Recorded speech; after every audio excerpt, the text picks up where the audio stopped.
आप सुन रहे हैं एक खास ऑडियो सीरीज जिसका नाम है नेताजी, भारतीय स्वाधीनता का जन्म, आपके अपने एस एफ एम पर। मेरे यानी आरजे निकू और इस कहानी के लेखक मनोज स्वामी के साथ अब जारी रखते हैं भारत की स्वाधीनता संग्राम के एक महानतम योद्धा की कहानी, जिसके शौर्य और दूरदर्शिता की गाथा हिंदुस्तान के इतिहास में सदियों तक बार बार दोहराई जाएगी। पिछले एपिसोड में नन्हे सुभाष ने अपनी मां को इंस्पेक्टर डेल्टन का डट कर सामना करते हुए देखा। उन्होंने देखा कि अगर इरादे पक्के हों और दिल में भय न हो तो शत्रु चाहे कितना भी शक्तिशाली क्यों ना हो, उसे अपने पांव पीछे की तरफ मोड़ने ही पड़ते हैं।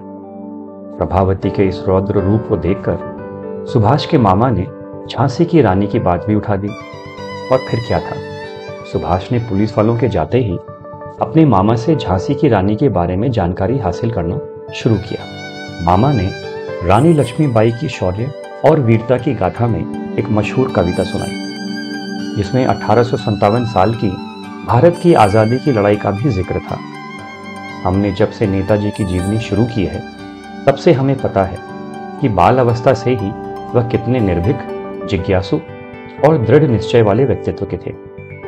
वह अब 1857 साल की आज़ादी की लड़ाई के बारे में जाने बिना कहाँ मानने वाले थे। चलिए अब मामा भांजे के संवाद और आगे की कहानी सुनते हैं अगले एपिसोड में, जिसका नाम है 1857 नन्हे क्रांतिकारियों की प्रेरणा। सुभाष अपने मामा से पूछता है, सन 1857 में क्या हुआ था रॉबी मामू? अरे ये तो बहुत लंबी कहानी है भांजे, कई दिन लग जाएंगे सुनने में। चल नीचे चलकर पहले खाना खा लेते हैं, वरना तेरी माँ मुझे कच्चा चबाकर खा जाएगी। दोनों हंसते हुए नीचे की ओर चल पड़ते हैं। अगले 4 दिन मामा भांजा 1857 की भारत की पहली आज़ादी की लड़ाई के बारे में बात करते करते ही गुजार देते हैं। इससे बेहतर दुर्गा पूजा की छुट्टियां सुभाष ने पहले कभी नहीं काटी थी।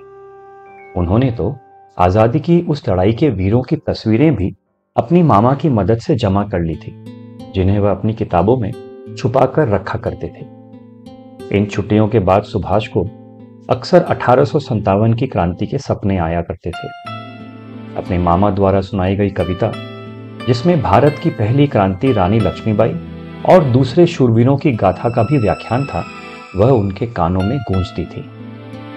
इस स्वतंत्रता महायज्ञ में कई वीरवर आए काम, नाना धुदुपत तात्या, चतुर अजीमुल्ला सरनाम, अहमद शाह मौलवी, ठाकुर कुंवर सिंह सैनिक अभिराम, भारत के इतिहास गगन में अमर रहेंगे जिनके नाम। लेकिन आज जुर्म कहलाती उनकी जो कुर्बानी थी, लेकिन आज जुर्म कहलाती उनकी जो कुर्बानी थी, मुंडेले हर बोलो के मुंह हमने सुनी कहानी थी। खूब लड़ी मर्दानी वो तो झांसी वाली रानी थी, खूब लड़ी मर्दानी वो तो झांसी वाली रानी थी। लेकिन सपने में रानी लक्ष्मीबाई की लड़ती हुई उस छवि में उन्हें अपनी माँ की सूरत दिखाई देती है और वह अपने आप को माँ की पीठ से बंधा हुआ पाते थे।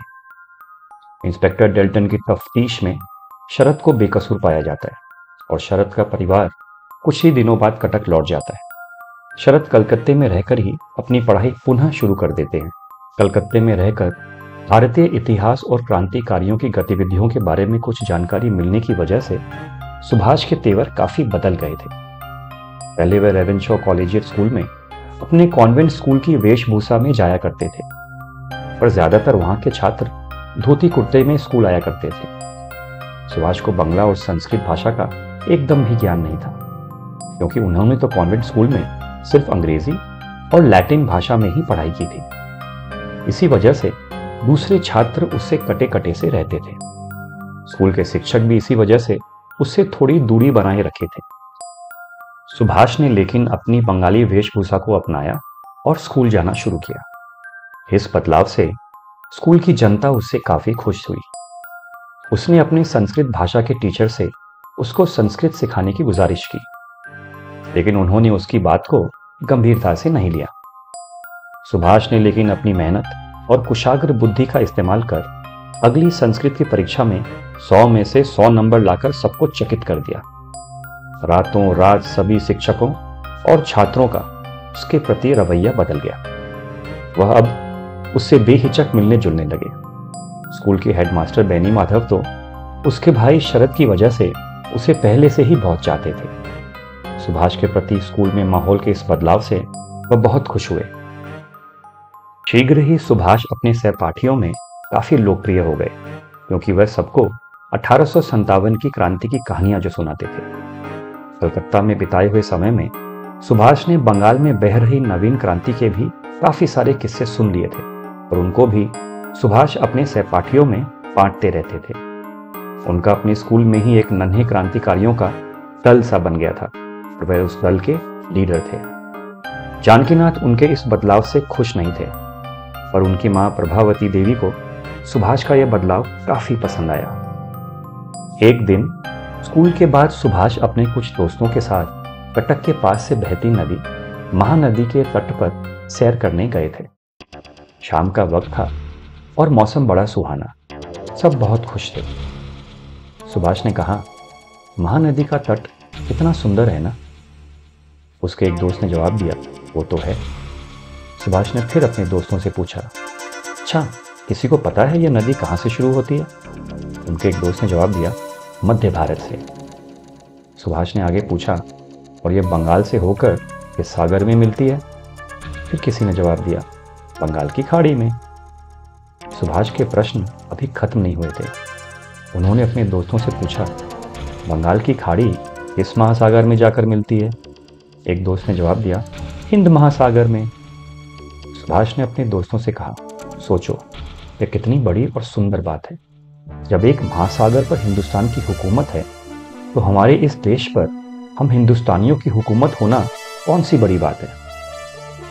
जब सुभाष जैसे एक कुशाग्र बुद्धि और बुलंद इरादे वाला व्यक्ति जब ऐसा करने की बात ठान ले, तो बिल्कुल मुश्किल नहीं।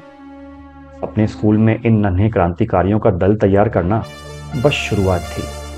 हम सब जानते हैं कि कैसे विपरीत हालातों में आगे जाकर उन्होंने आईएनए की स्थापना की और सिंगापुर से ब्रिटिश फौज को पीछे खदेड़ते हुए भारत का पंजिम, मिजोरम और अंडमान और निकोबार आइलैंड्स पर लहरा दिया।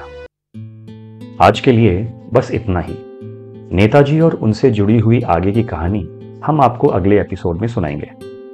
तब तक आप लोग हमारे साथ बने रहिए, मेरे यानी आरजे निकू और इस कहानी के लेखक मनोज स्वामी के साथ, आपके अपने एस एफ एम पर।